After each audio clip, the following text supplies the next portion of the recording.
Our Deputy Governor, Dr. Onyekachi, members of the State Executive Council. Let me start on the existing protocol. 1Youth, 2Skills. Solution is here. Thank you.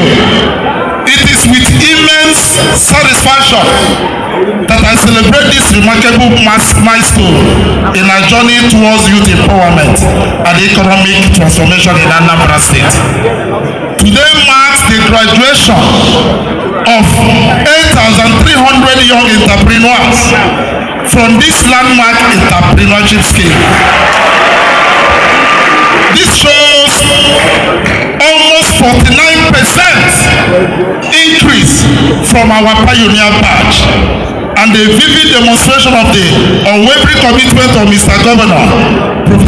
Soludo, to creating sustainable pathways out of unemployment for Anambra youth.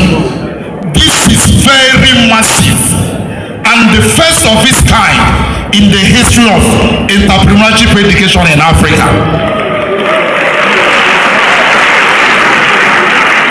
The curriculum delivered to this graduating class represents a pinnacle of entrepreneurship education, refined through lessons learned from our pioneer batch and enhanced based on real-world feedback.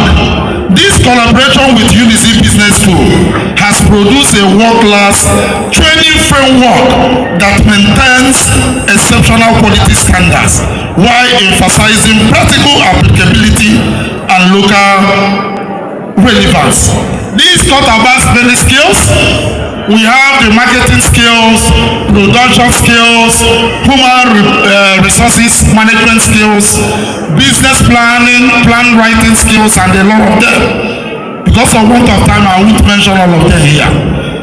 Given the proven effectiveness and comprehensive nature of the curriculum, I strongly recommend its adoption by tertiary institutions, entrepreneurship centers, and skill acquisition institutions nationwide. This should be a model. We have reached a stage that this advanced form of, I call it advanced form of apprenticeship model, should be a model to all scholars and practitioners. To our 8,300 graduates, you are agents of economic transformation, positioned to contribute meaningfully to Anambra State economic diversification. You possess tools to create employment for yourselves and others, and knowledge to solve community problems through innovative business solutions. Remember that entrepreneurship transcends not only profit making, it is about creating value, solving problems, and building sustainable enterprises that contribute to societal development. I encourage you to leverage the other program components so that you make yourself better. I extend my most heartfelt gratitude to our own governor, Atu Egwu, for this continued faith in our delivery capacity, to the management of UNIC Business School for unwavering institutional support, and to the EDI partners, you are wonderful, for their commitment to training excellence. With each graduation ceremony, we move closer to realizing the vision of Anambra State, where every young person thrives through productive entrepreneurship. Thank you, our governor, and may God bless Anambra State. Thank you.